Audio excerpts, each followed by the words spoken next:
deepening of the Savannah Harbor was the topic of conversation tonight at the Navy League Council's meeting. The commander of the U.S. Army Corps of Engineers spoke to the group about its focus on the proposal.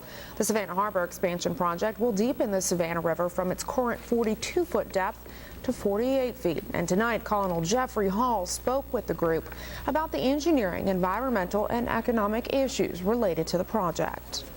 This project, if it's constructed, will allow more efficient transportation of containers into the Port of Savannah and then to the hinterlands in the southeast and as far west as Fort Worth, Texas, and as far north as Illinois.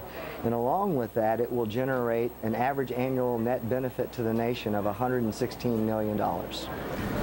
The Army Corps of Engineers is currently looking through the public comments they collected on the project. If approved, the deepening of the harbor is expected to be completed in 2015. A very different mission, watching our ports. New tonight at 11, Colonel Jeffrey Hall, Army Corps of Engineers Savannah District Commander, speaking at the Navy League's monthly meeting.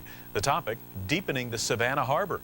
Nearly 3,000 comments to the Corps on the sometimes controversial proposal to keep the port growing toward the future.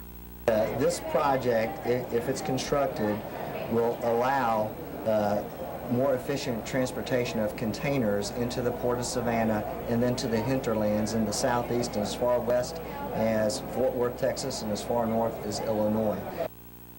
Well, they hope to have a final recommendation next year. If the project goes through, they'll start deepening the harbor by fall of 2012. It's a project that has the potential to bring hundreds of jobs and millions of dollars to the local economy. Deepening the Savannah Harbor has been a long time in the making. Now all eyes are on the U.S. Army Corps of Engineers to give the green light. Tonight, the commander of the Savannah District spoke to News 3's Tuquyen Mach. Tuquyen? Well, Andrew, the Port of Savannah is one of the busiest in the country. The Georgia Ports Authority wants to deepen the harbor from 42 feet to 48 feet to accommodate larger ships. It's a $600 million project. The U.S. Army Corps of Engineers has been working on this for 13 years now. District Commander Colonel Jeff Hall spoke about the project tonight at the Savannah Council of the Navy League. He says they're going through 2,700 public comments that will be addressed in their final report, expected to be issued this fall.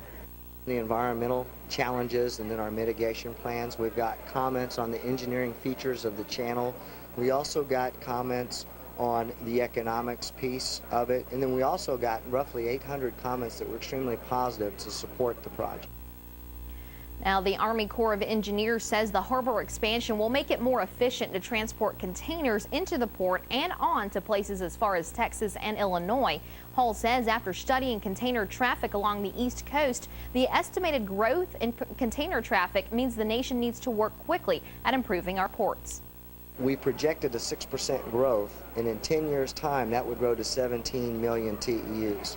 And what it says to us all, it's not only does the Savannah port need to be expanded, a lot of other ports on the East Coast need to be expanded, and then also we believe, based on that volume, that probably the Jasper Ocean Terminal should be built as well. Now, the Corps of Engineers says the Savannah Harbor deepening will generate an average of $116 million a year for the U.S. economy. The Corps' record of decision is expected in March 2012. If there's funding, construction could start in fall 2012 or summer 2013. Georgia's congressional delegation has vowed to fight for funding in the 2012 federal budget. Tuquyen Mach, WSAV News 3.